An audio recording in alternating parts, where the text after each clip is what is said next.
Umarangkada ngayong araw ang ika-14 na National Census. Ayon sa Philippine Statistics Authority, inaasahang aabot na sa 101.6 milyon ang bilang nating mga Pilipino. Narito ang ulat ni George Bandola.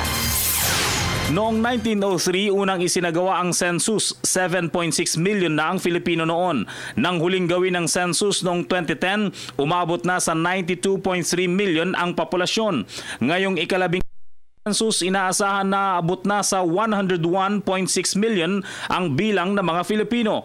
Para masiguro ang bilang na ito, magpapakalat ng 93,000 enumerators ang Philippine Statistics Authority hanggang September 6, 2015 sa buong bansa. Meron kaming population monitoring system. Meron kaming mga patakaran para ma-identify namin yung mga under-coverage. 10 hanggang 15 minutong aalamin ng PSA sa bawat bahay ang pangalan, bilang ng mga nakatira, trabaho, kasarian, relihiyon, katayuan at pinag-aralan. Ang aming qualification, at least second year college, kung di man ma-attend yung college graduate. Okay?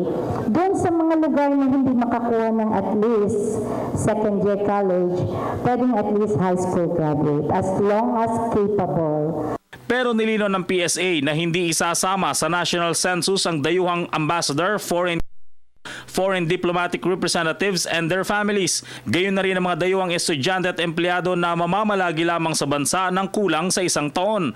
At ang mga Filipinong nakabakasyon at may seminar training sa ibang bansa ng kulang sa 1 taon. Habang kabilang naman sa census sa mga OFWs na inaasahang babalik sa bansa sa loob ng 5 taon. Ayon sa PSA, pinakamahirap ang census sa Metro Manila, Metro Davao at Metro Cebu dahil hirap daw sa koordinasyon ng PSA sa mga subdivision at condominium owners at karamihan ay hindi pumapayag na malaman ng kanilang identity. Para sa Telebisyon ng Bayan, George Bandola.